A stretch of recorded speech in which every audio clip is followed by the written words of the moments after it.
Buckle up, Fuckleheads. This is a deep dive on capacity. I want you to challenge your own bullshit reasons you say you don't have capacity. And so this post is going to sting a little bit for sure. If you're not open to sit with this now, save this post and review it when you can, okay? If you have the capacity to scroll for an hour, if you have the capacity to replay conversations in your head, capacity to watch other musicians do the thing you say you want to do, or other entrepreneurs do the thing you say you want to do. If you have the capacity to send long messages explaining why you can't act, then you have some capacity, just not for the part where you might feel exposed or responsible. And this is not a nervous system issue. This is a values issue. This is a self-honesty issue. The word capacity used to mean your body was cooked. Your nervous system was fried. You were at a genuine limit. I just don't have the capacity right now. And sometimes, yes, that sentence is accurate. Grief will take your legs out from underneath you. Illness will shrink your entire world. New motherhood will stretch you in ways nothing else can. True burnout is not a mindset issue. It's a physiological one. But that's not what most people are talking about. Most of the time, capacity is standing in for something else entirely. Capacity has become the perfect shield because no one is allowed to question it. We have blurred the line between regulation and avoidance so badly that people now confuse discomfort with danger. They're not the same thing. Feeling stretched is not the same as being unsafe. Feeling unsure is not the same as being incapable. Feeling resistance does not automatically mean you need rest. Sometimes it just means you're standing at the edge of something that matters. Capacity is not a fixed resource. You either have or you don't. It's elastic, and I coach on that a lot. Capacity grows when you act and shrinks when you keep outsourcing responsibility in softer language, like, I'm at capacity. There is a massive difference between I cannot do this without causing some harm to myself, and I don't want to feel what this will bring up. People are using the word capacity to justify patterns that they already know are costing them. Staying stuck in the same income, staying stuck in the same emotional loops, staying stuck in the same half-committed relationships, staying in the same story about who they are, and they're calling it regulation. Real regulation does not remove responsibility. It helps you hold it. If you are constantly protecting your capacity, but your life isn't changing, you're not protecting anything. You're preserving the familiar.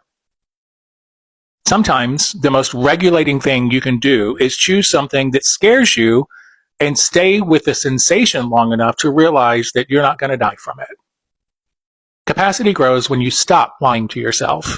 Instead of, I don't have capacity, a better, more honest sentence might sound like, I'm choosing not to do this right now, or I'm scared of what's going to be asked of me, or I don't trust myself to follow through, or this isn't important enough for me to prioritize. So spare everyone the excuses of why and just be honest. When I coach musicians and entrepreneurs on capacity, here is what I most often observe. They chronically are under-resourced because they won't make decisions that would stabilize them. They keep things vague so that they don't have to commit. Vague plans, vague boundaries, vague standards. And all of that drains capacity really fast. Often musicians and entrepreneurs are simply emotionally busy avoiding disappointment. You spend more energy bracing for failure than you would actually doing the thing. That constant internal tension is exhausting. You don't trust yourself. Every task feels heavy because you don't believe you'll follow through. So your system treats action like a threat. And these musicians and these entrepreneurs, which could be you, they keep negotiating with themselves. They say, I'll do it later, or I'll really start properly next week, or I just need to feel better first. Constant negotiation and bargaining, that burns energy. Their life is full of low-grade resentment. They're saying yes when they actually mean no. Carrying things that aren't theirs, swallowing irritation and calling it maturity. What does that look like for some? What might that look like for you? You consume more than you create. Too much content, too many opinions, too much watching, not enough doing. And that can clog your capacity system. You eat a shit diet. You're disorganized. You're waiting for permission from a partner, a coach, a sign, a mood. Waiting keeps you passive. Passivity feels like no capacity. Or you confuse comfort with safety. Anything that threatens your identity gets labeled as too much. And growth starts feeling like danger. You're trying to avoid responsibility for outcomes. If you don't act, you can't fail. If you don't choose, nothing can be your fault. You're tired of yourself, but you're not willing to face that yet. So you soften the language instead of confronting the pattern.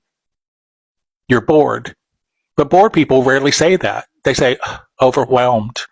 They say capacity. They say, oh, not aligned. You're scared. Scared of choosing, scared of what will have to change when you're honest. Scared of what you will lose. Now, all of these things actually make you human, not a bad person. Just a human being having a human experience. But come on, calling it capacity keeps you comfortable and stuck at the same time. If you want to be honest, say, I don't want to do this. I'm scared to commit. I don't trust myself yet. I don't want to prioritize this. I don't want to be responsible for the outcome, or I don't want to disappoint myself again.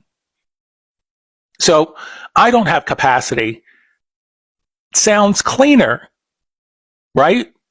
Than what it really means. This matters less to me than I'm willing to admit. Your body asks for reduction, not escape. You want fewer inputs, fewer conversations, fewer decisions. You don't want to disappear. You just need things quieter and smaller. There's no urgency to explain yourself. When capacity is genuinely gone, you don't feel the need to justify it. You cancel plans really cleanly.